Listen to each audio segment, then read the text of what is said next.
or providers who practice that midwifery model of care. Yes. The biggest... Because we have a really awesome OB over here that acts like a midwife. Yeah, he's amazing. In a good way. Right. But anyway, sorry. But, the biggest thing is that they really see birth as a physiological process. They don't see it as a disease. They don't see it as a sickness. They don't see it as something that needs to be managed. It's not a medical emergency. Right. They see it as something that happens to women, and that's just the way it is. And most of the time when it happens, it's healthy, it's normal, it's low risk. Hi, I'm Rachel Manns, owner of the NaturalBirth site and this podcast, the NaturalBirth Talk. Here, you'll learn all about different natural aspects of birth, pregnancy, and postpartum. Remember, none of this information should take the place of a care provider and is not medical advice.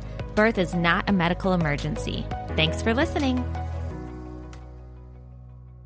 Hey listeners, welcome to the NaturalBirth Talk. Today I am here with my new co-host, Tiffany Muniz. Hello. And we are just doing an introduction episode so you guys can get to know her, hopefully as well as you feel like you know me. Yay, I'm so excited. So just start with telling us about you. If they've listened to any of these episodes, they know a little bit about you because you've been on before. Right, yes. So I am obviously a birth doula. That's how we know each other. Yeah. We met, probably like 4 years ago? Something like that. 4 or 5 years ago? Yeah, it's been a while. Because I remember when I first met you, I had a really bad taste in my mouth from a midwife you had previously worked with that I was working with. Yes. And then I realized working with her was a mistake. Yes. And that suddenly made me like you a lot more. Yeah, right. Yeah. I think it's easy as a new doula to kind of be taken advantage of maybe a little bit. And and I think that we probably were both in that type of situation. But yeah, that's how we met a long time ago. And then, just kind of throughout the years, we became friendly with each other. We back each other up. We have very similar ideas on birth and how we practice and things like that. Yeah, exactly. Yeah, I became a doula 5 years ago. I had a really awesome, empowering experience with my son and his birth, and that's kind of what led me here. Pre-doula life, I was a nurse.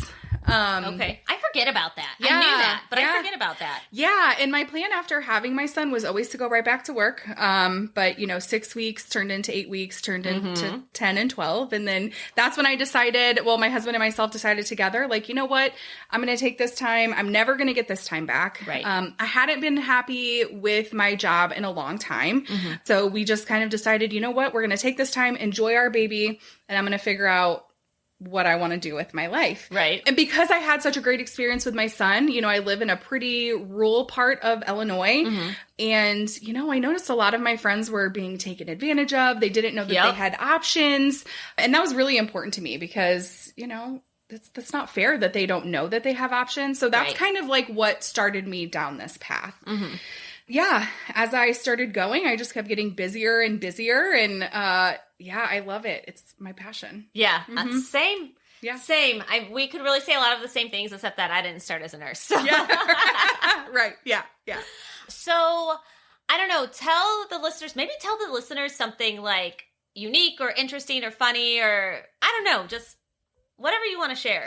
About myself? Yeah, about yourself. Oh, I didn't prep you for that. It just came to mind. I know. I think, for my clients' point of view, I think for them, it is cool that I'm a nurse because I do have a little bit of medical background. And I feel a lot of times I can kind of weed through the BS for lack of a better term, and just say yeah, that's true. Or no, that's not true. And, they're kind of feeding you a line. So I know that I've gotten clients before that hired me because I had my medical background. Yeah.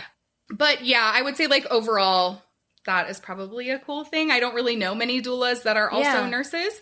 But I think what is interesting is my time spent as a nurse. I wasn't working as a labor and delivery nurse. I actually worked with people who had intellectual and developmental disabilities. Okay. So definitely a hard right turn from what I was doing before. Yeah, definitely. Yeah. So I just realized we're going to have to record the intro to the podcast now. Because it's all about me. Oh, yeah. Oh, so listeners, be on the lookout for that. Guys, I don't know when it's going to happen, but eventually the intro to the podcast is going to start having Tiffany in it. Yeah, which is exciting. I just thought of that. Nervous. Yeah. Oh, you're going to do fine. So when I said tell them something about you, funny or interesting, I meant unrelated to birth work. Oh. I know. So, like, for me, we were just talking about this. Sharks are my favorite animal. Yeah. And if you guys have listened to my podcast episode, I've brought up sharks on multiple occasions. Yeah. That's so funny. I didn't know that. Oh my gosh. I don't know, Rachel. Not that interesting. I just kind of hang out at my house all the time.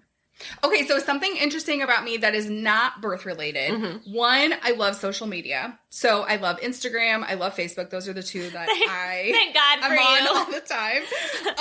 So yeah, the plan is that I'm going to be taking over the social media for the podcast, which I'm really excited about. Which makes me so happy. Yeah, I'm really excited about that. I love, like hearing people's responses and like interacting with people on social media. Mm-hmm. It's really, really fun. And also, I love podcasts, but not just birth podcasts. I listen to crime podcasts. I listen to reality TV podcasts. One of my new favorite podcasts is a podcast about rewatching The Hills. I don't know if you ever watched The Hills. Okay, no, I have not watched The Hills. That is so dramatic. I cannot watch dramatic TV shows other than Jane the Virgin. So maybe, that one I like. Maybe that is my interesting fact, is that also I am obsessed with trash reality TV. Housewives, Real World, The Challenge, all of them. I love it. It feeds my soul. Yeah, that's where we're different. It makes my boring life it reminds me that my boring life isn't that bad. Yeah. Like you're just really grateful you're not like all of them. I'm so grateful that I'm not like that. But yeah, I love trash reality TV. I love podcasts, which is kind of like why I'm here. Yeah. Which is funny because I have a podcast. I've had a podcast for like a year and a half now. Yeah. Tiffany, how many podcasts do you think I've ever listened to? Probably like 3 episodes of one podcast. Pretty much. I mean, I've listened to like 3 different podcasts. Yeah. Ever. 2 of them are birth related and one of them is Duck Dynasty. Yeah. Oh, that's so funny. Well, I started really in the pandemic, like when everyone was home, and I, shocking, had made a post on my Facebook, like, what podcasts do people recommend? And I had all different types of recommendations. I didn't even realize that there were like all of these different types of podcasts. So yeah, that kind of like started the rabbit hole of all the podcasts I listen to now. And now you're co-hosting with me. Yay! So that even came up kind of funny because you were over to record the last episode we recorded together. Yeah. And you were talking about how your husband is like, you should start a podcast. Yeah. And you were like, no, Rachel has a podcast. They don't want to step on her toes. Exactly. And I jokingly said, if you ever need a co-host, let me know. Yes, you were. Yes. And so like 2 weeks later, I was like, so were you serious about being my co-host? And I was like, oh, really? Like, yeah, let's do it. I'm down. I'm ready. I know, because I thought about looping Stephanie in, which we've talked about Stephanie in our episodes before, too. She's another doula in the area we work really closely with. Yep. But she does not, I mean, she's recorded an episode with me before. Yeah. But that is just not her thing. Yeah. Which is okay. She takes so many births, she's too busy. I know, she's crazy. She's amazing. I think we talked about last time Probably. when we were together about how crazy Stephanie is. But good crazy. Yeah, good crazy, not bad crazy. Hopefully we can get her on again together with all 3 of us. That would be fun. Yes. We'd have a lot to say. We would. Yeah. It could just be like a complaints podcast about everything that's wrong with maternity care in America. Yes. Oh, that's a good one. Listeners, stick around for that. Yeah. Hey, if you guys have any stories, submit them. Yes. If you have like any complaints or anything, hey, submit those. That's such a good idea. We should do that. Listen, submit your complaints. We'll add it into a podcast. You need to DM us on Instagram or message us on Facebook or email us your crazy maternity stories. They can be good, bad, whatever. Whatever you want to share it with us. Yes. Ooh, high five. Yes. That's a good one. That is a good one. All right. See, guys, this is why I picked her as my co-host. She has really, really good ideas. Yeah. All right, so let's see. How can the listeners get to know you better? But we're going to bring it back around to birth because obviously they're here to learn stuff too. Yeah. So you want to talk about maybe one of your favorite births or one of your worst births? Or do you have something else in mind? Yeah, so I have a lot of really great memories at births. I mean, no matter what type of birth it was or, the location of the birth. But one that like really sticks out in my mind is a surprise breech birth at home. Yes. Oh, I know this story. We're hopefully going to have her on soon. I hope so, yes. To share her story. Yes, so don't share too much. Yes. But it was amazing and beautiful and empowering. Mm-hmm. It was somebody who she had interviewed me very early in her pregnancy. And home birth is something that I bring up to a lot of my clients because most of my clients want a specific type of birth. And that specific type of birth is really hard to get within the hospital system. So I always bring home birth up to them as, a valid, safe option. So, she really listened and like took in everything that we talked about. And, I think before she was even out of her first trimester, she had hired a mutual friend of ours, Maggie. Her pregnancy was like great, not complicated. Like she's a healthy, active person. She takes really great care of herself. Was this her first pregnancy? This was her first pregnancy.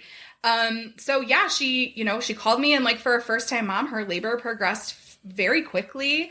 Vaginal breech births tend to do that. Yeah. And, the midwife Maggie came over and, there were some signs at that point that something was different, not necessarily wrong, but just different because everyone was safe and healthy. And, when it came down to it, we found out that baby was frank breech. Yeah. And I don't know that anyone necessarily knows like when baby flipped, if it was in labor or if it was beforehand. Because guys, babies do flip in labor all the and time. Their type of breech position has been shown to change constantly throughout labor too. Yes. So yeah, she had a beautiful, like I said, empowering vaginal breech birth. A first-time mom. It was a complete surprise. She had the option to transfer. She did have the option to transfer, right? But she was quite far away from the hospital. And I don't know that necessarily anyone ever made the decision to go or stay. I think that the labor just kept progressing and she just did what she had to do. And it was... Trusted her instincts? She did. And it was awesome. I can't say enough how amazing it was. But hopefully she'll be on soon so she can tell her story, from her perspective. Because, of course, for me, it was, like, awesome and amazing. Right. But I think that she has some different feelings about it. So, yeah, hopefully she'll be on soon. Yeah. So that's one of your favorites. Yes. Let's talk about maybe a time where you really had to advocate for your client or you really had to encourage them or help them, maybe not so much of a positive situation where... Yeah, so it was one of the very first births that I ever went to, probably within the first 5 or 10. Before we learned to only take clients with specific care providers. Correct. Yes. And this person, she had some autoimmune issues that led her to have preeclampsia, or what they told her was preeclampsia.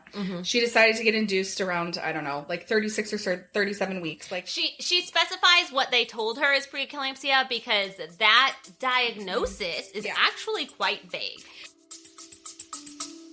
Stay with us. We'll be right back. Hey listener, do you want a comprehensive yet concise and inexpensive online at your own pace natural birth education course to help you prepare for natural birth, pregnancy, and postpartum? Then check out the description below for that and our helpful products guide. Now back to the show. Correct, right. And I think that they just checked her blood pressure one time and it was like on the higher end and they told her she had preeclampsia. It wasn't necessarily true preeclampsia. So yeah, she agreed to get induced around 37 weeks. And, usually as a first-time mom, that's early and that's hard. It's really early and hard. So I ended up showing up about 30 hours into her induction. And at that point, she was about, I think she was 1 centimeter dilated. Yeah, not she much change. She had already had like one Foley catheter, like Cook's catheter, sorry. She already had one of those inserted. She had already been on Pitocin and had an epidural at this point before I even showed up. They did a second round of the Cook's catheter, and if I remember correctly, Cervidil. More Pitocin, of course. By this point, we're talking like 48 or 50 hours into the induction. And of course, she ended up having a cesarean.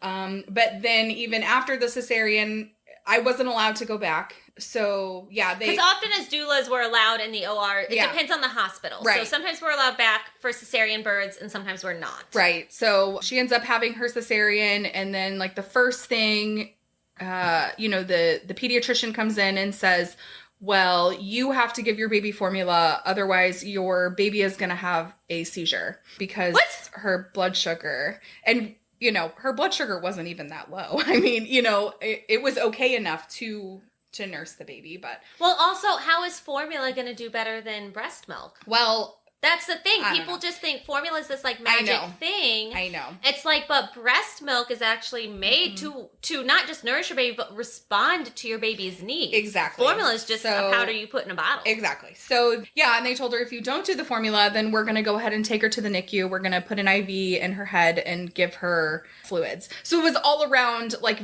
very much a bullying environment. The pediatrician was a bully. The OB actually wasn't a bully, but, you know, I think for me, that was a pretty traumatic experience. I mean, and for her, obviously. But yeah, I think that was the first time that it really opened my eyes as to what most women's birthing experience is like in America in a hospital system. Yeah. And this was a really, you know, a big hospital system that I was in with lots of, you know, residents and fellows and, you know, the whole shebang.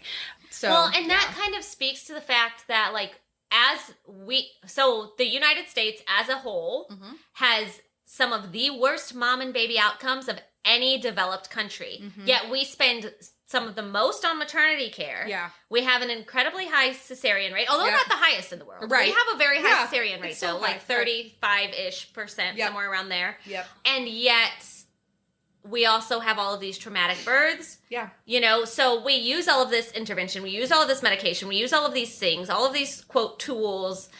And then we have some of the worst mom and baby outcomes. Yeah.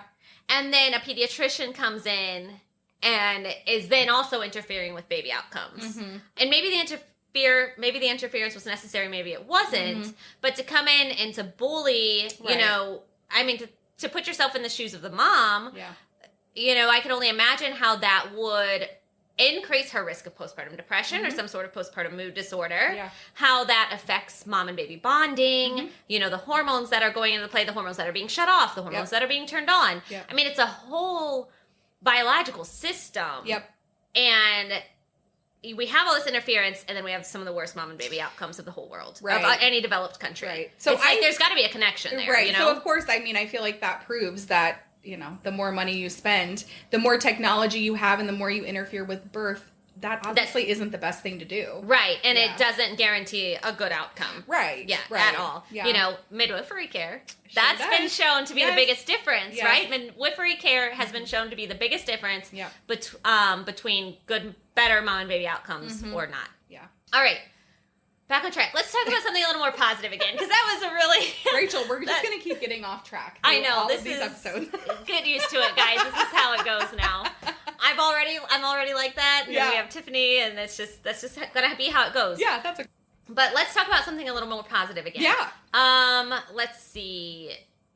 Let's use that as a segue to talk about why we both prefer, as a whole, midwifery care. Now, obviously, with high-risk moms, that's a little bit different. Right. Although there are some hospitals that high-risk moms can still see a midwife if the midwife is working in conjunction with other OBs or other MFMs, like, you know, maternal-fetal medicine doctors. But as a whole, especially for low-risk moms, which we know that's a vague term. Yes, it is. Yeah. Midwifery care is our favorite. Yes. Why? For me, you know, the biggest thing is that I should say, as a whole, not all midwives are the same, but as a whole. As providers who practice that midwifery model of care. Yes. The biggest... Because we have a really awesome OB over here that acts like a midwife. Yeah, he's amazing. In a good way. Right. But anyway, but, you know, the biggest thing is that they really see birth as a physiological process. They don't see it as a disease. They don't see it as a sickness. They don't see it as something that needs to be managed. It's not a medical emergency. Right. They see it as something that happens to women, and that's just the way it is. And most of the time when it happens, it's healthy, it's normal, it's low risk. You know, obviously if true emergencies arise, then they're also able to take care of that. So that's one part of why I prefer midwifery care. And then the second reason why would be because they just respect moms more. I feel like as a whole, there's not as much ego at play as there sometimes can be with providers who practice the medical model. That's how we need to specify who practice the medical model versus practicing the midwifery model, because maybe we have a certain midwife in mind who is a midwife but doesn't practice as a midwife. Yeah. And you would see our faces. Yeah, I know, right? Yeah. So yeah, for me, those would be like the two biggest reasons. And for all of my clients, kind of regardless of what is happening, I recommend them to see a midwife. Mm-hmm. Plain and simple. Yeah. Yep. And then, of course, it's really helpful to know someone from your area who knows the care providers. Yeah, for sure. So I say this in a lot of episodes, even if you don't want to hire a doula, which you should. You should. Honestly, you should. Most moms should hire a doula. But even if you don't want to, if you can't, whatever, go on to doulamatch.net or, go on to any local doula group you might have. Reach out to your local doulas and just say, hey, I'm wanting this kind of birth. Yeah. Who do you recommend? Or what hospital do you recommend? What type of birth? What are your recommendations? Because that can make a huge difference. I just talked to someone recently. I just interviewed with someone who thought she had chosen an amazing care provider. She was very early on. She was like, oh, this person's Facebook page looks great. And I looked at her and I said, listen, I don't want to talk bad about anybody, but I do want you to have the facts. Yeah. And maybe for the type of birth you're wanting, this may not be the care provider for you. Right. And I was able to say that, and she was really grateful. And I said, even if you don't hire me, I just want you to have all of the information. Right. Because someone's Facebook page or someone's website or maybe your friend had a birth and really liked so-and-so. They may all look really great. Yeah. But you can get a very different perspective from the local doulas. Yeah.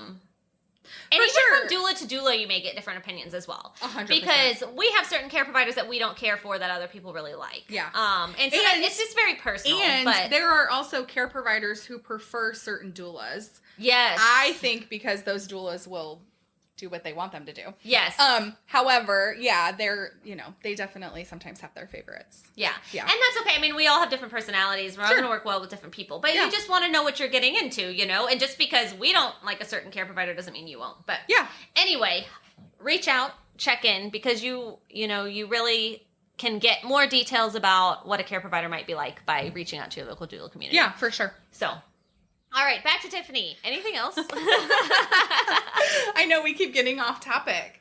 No, I'm just really excited to be here and to help you and to, educate and empower families. Of course, that's the main reason why I'm a doula in the first place. And, having this platform to reach more people, even outside of our own community is really cool. I mean, we were just looking at statistics of where people listen to this. Yes. So I think that's really awesome too. I know. There were countries all over the world. Singapore? Yeah. What? That's really great. So yeah, I think just spreading awareness and empowering families and, that is really, really important regardless of what type of birth you want or what type of provider that you see. It's just important to have all of the information. So yep. Yeah. That's what we're here for. It is. All right, I'm going to wrap it back around to what we talked about earlier, though. Guys, if you have any, complaints or crazy stories from your births or, medical system, maybe it was your friend's birth that you attended or something like that, send them to us because we're going to be doing an episode. Hopefully, we'll get Stephanie. Soon. Stephanie, this may release before we even ask Stephanie to join us, so she's going to listen to it and be like, what? Yeah, right? Yeah. No, that's going to be, I think that is such a great idea. So seriously, reach out to us, either Instagram, Facebook, email. Yep. Any way you know how to get a hold of us. Yep. Contact at thenaturalbirthsite.com is the email, or you can reach out at the Natural Birth Site on Instagram or Facebook. Mm-hmm. Yep. Yeah, let us know. I'm excited. That's going to be fun, That's going to be a lot of fun. Yeah. All right, guys, thanks for listening to us ramble and get off topic. I hope you feel like you've learned more about Tiffany today. Super excited to have her co-host with us. Yeah, I'm so excited to be here. It's going to be a lot of fun. It is. Yeah. It is. And guys, even if you just have general topic ideas, we are so open to all of that kind of stuff. Yeah. I'm thinking we may do a question and answer coming up here soon too. That would be great. Q&A. So if you guys have any specific questions you want addressed or thoughts too, email us, DM us. Yeah. All right. Awesome. All right. We'll talk to you guys in the next episode. See you soon. Thanks for listening. Hi, Rachel Manns again. If you want to learn more, please subscribe to and rate this podcast and head over to thenaturalbirthsite.com to check out our online natural birth education course, birth story blog, YouTube channel, and more.